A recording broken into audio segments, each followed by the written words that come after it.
Et ce sera notre série de la semaine, la libération de Toulon. Elle a eu lieu du 20 au 26 août 1944, il y a 75 ans exactement. Ce fut la bataille la plus rude et la plus meurtrière de Provence. Nathalie Ramirez, Franck Farrugia. Donc les servants mettaient ici l'obus ici, et ensuite ici, à l'origine, vous aviez un viseur optique pour viser les chars ennemis qui étaient en face. Ce canon exposé au mémorial du Montfaron est une pièce d'artillerie allemande récupérée après la bataille de Toulon, une bataille féroce. Pour les Alliés qui débarquent en Provence, le port varois est une priorité.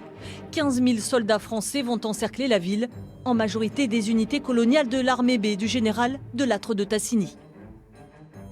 La 3e division d'infanterie algérienne donc est passée, vous voyez, derrière le Mont Côme.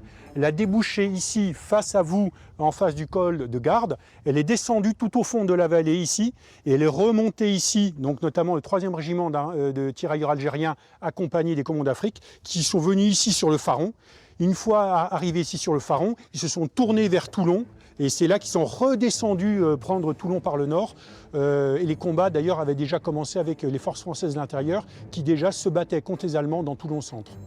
900 résistants se battent dans le centre, dans une ville déjà largement touchée par des bombardements aériens américains et anglais. De nombreux civils sont touchés. Janine Paulet avait 8 ans à cette époque.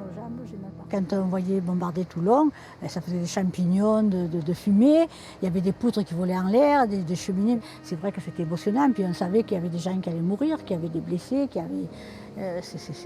c'était triste, c'était atroce, quoi. Des quartiers entiers sont rasés. Place de la Liberté, l'immeuble des Dames et le cinéma L'Éden sont en ruine. À chaque alerte, les Allemands noyaient la ville sous les fumigènes. Alors, évidemment, la précision des tirs était très relative. Et même si la population civile n'était pas du tout visée, effectivement, beaucoup de bombes sont tombées à côté des objectifs. La bataille de Toulon est sanglante. Les Allemands ont reçu l'ordre de tenir jusqu'aux dernières munitions.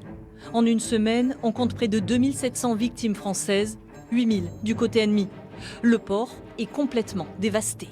Toulon a été libéré, on va dire officiellement, donc le 27 août 1944, et les navires français n'ont pu rentrer à Toulon que le 13 septembre.